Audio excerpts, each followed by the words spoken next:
اللہ پاک کا یہ ارشاد ہے، ان اللہ لا یغیر ما بقوم حتی یغیروا ما بانفسہم۔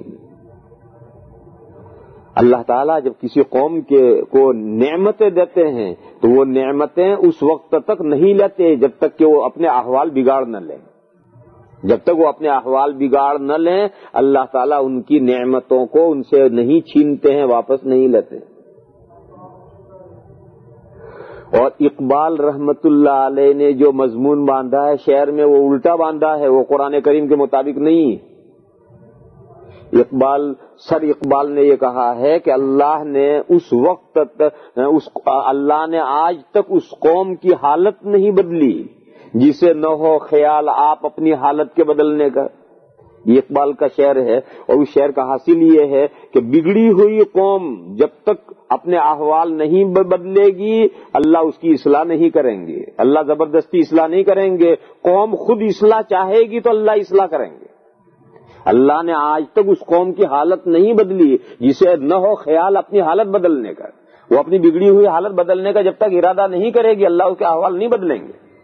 یہ مضمون قرآن کے مطابق نہیں ہے اور تاریخ کے مطابق بھی نہیں ہے۔ آپ حضرات جانتے ہیں کہ حضور جب مبعوث ہوئے تو جزیرۃ العرب کا کیا حال تھا؟ جزیرۃ العرب دنیا کا بدترین خطہ تھا گمراہی اور خباثتوں اور ظلم اور عدوان اور شرارتوں کے اعتبار سے، مگر اللہ کا فیصلہ ہو گیا اس علاقے کو بدل دینا ہے۔ اللہ نے اپنا نبی آخر الزمان مبعوث کر دیا اور وہ علاقہ حضور کے ذریعے سے اللہ نے اس علاقے کی اصلاح فرما دی، ایسی اصلاح فرما دی کہ قیامت تک اس کی کوئی نظیر نہیں۔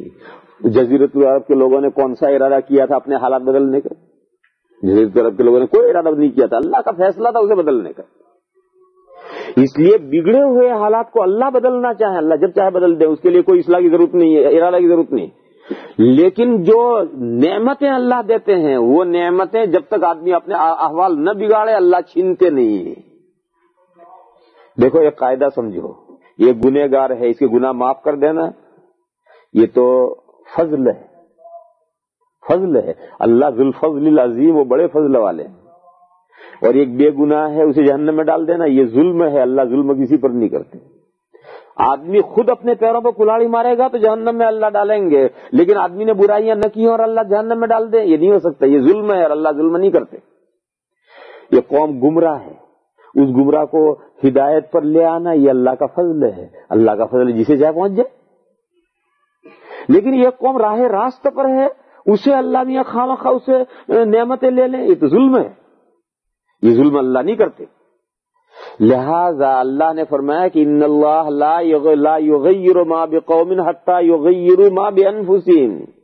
اللہ تعالیٰ جب تک کسی قوم کے احوال قوم اپنے احوال خود نہیں بگاڑتی اللہ تعالیٰ اس سے نعمتیں چھینتے نہیں۔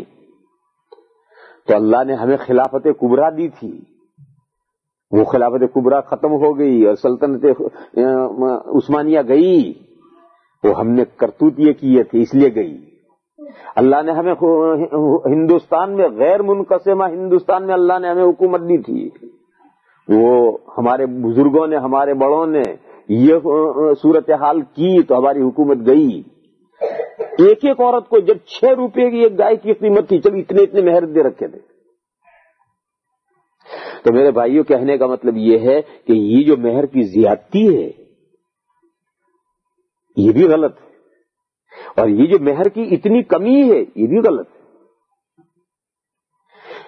اعتدال کیا ہے؟ اعتدال جو سنت مہر ہے یہ درمیانی راستہ ہے، معتدل بیچ کا راستہ وہ ہے جو حضور نے اپنی بیٹیوں کا مہر باندھا اور اپنی بیویوں کا مہر دیا، وہی 1530 گرام چاندی یا اس کے اکول قیمت پر ہے۔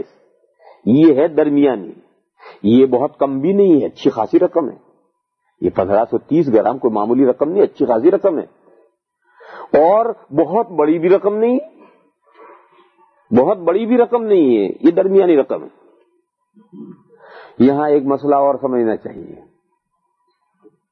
وہ یہ ہے کہ نکاح کے صحیح ہونے کے لیے کم سے کم کتنی مہر ضروری ہے اور زیادہ سے زیادہ کتنی مہر ہو سکتی ہے۔ تو میرے بھائی یہ سمجھو کہ مینیمم 10 درہم ہے اور 10 درہم کا وزن ہوتا ہے 28 گرام چاندی. 28 گرام چاندی یا اس کی قیمت، یہ تو کم سے کم اتنا مہر تو نکاح صحیح ہونے کے لیے ضروری ہے. 25 گرام چاندی مہر نہیں بن سکتی. کم سے کم 28 گرام 10 درہم تو ہونے مہر ضروری ہے. اور میکسیمم کوئی حد نہیں ہے، جتنی چاہے دے دو،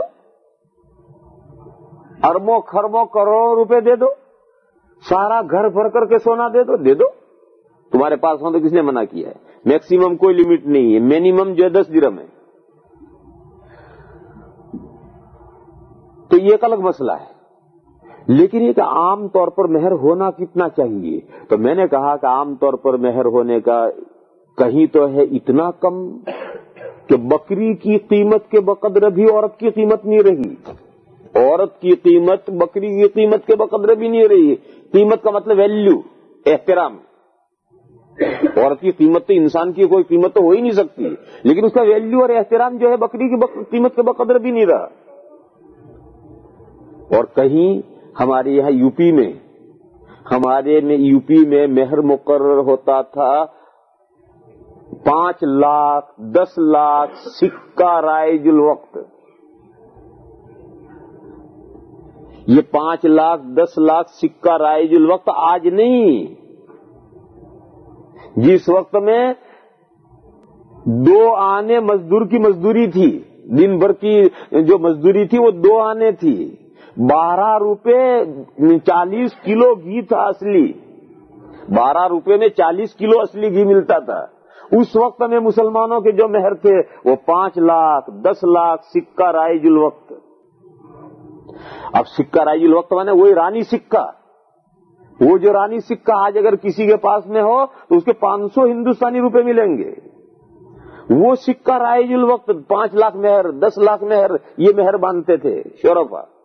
اور اتنے پیسے کس کے پاس رکھے ہیں؟ سارے ضلع میں مل کر اتنے پیسے نہیں ہوتے تھے اس زمانے میں. تو پھر کرتے کیا تھا؟ کوئی پیسہ کوئی مہر نہیں دیتا تھا، معاف کرواتے تھے، بیوی سے معاف کرا دیتے تھے.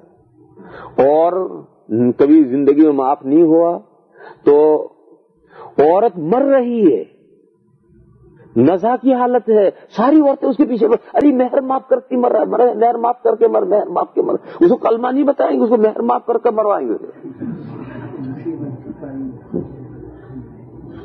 اور شوہر مر گیا تو وہ تو عدت میں بیچاری ہے، شرما شرم چاروں طرف آتے بیٹھیں گے، معاف جلدی مہر معاف کر، جنازہ اٹھنے سے پہلے مہر معاف کرائیں گے اس عدت میں.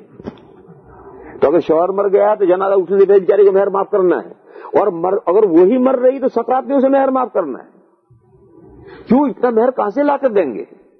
یہ سب مہر کے بارے میں بے اعتدالیاں ہیں جو مسلمانوں میں پائی جا رہی ہیں کہ کہیں تو اتنا کم مہر ہے کہ کوئی بکری کے قیمت کے بقدر بھی مہر نہیں، کہیں اتنا بڑا مہر ہے کہ دے ہی نہیں سکتے ہیں، معافی کے علاوہ کوئی راستہ ہی نہیں ہے، کہیں اتنا بڑا مہر ہے کہ دیا تو جا سکتا ہے لیکن بہرحال مسلمانوں کے لیے پریشانی ہے. اس لیے ان سب صورتوں میں جو اعتدال والی شکل ہے وہ اعتدال والی شکل ہے مہر فاطمی، وہ درمیانی ایک شکل ہے.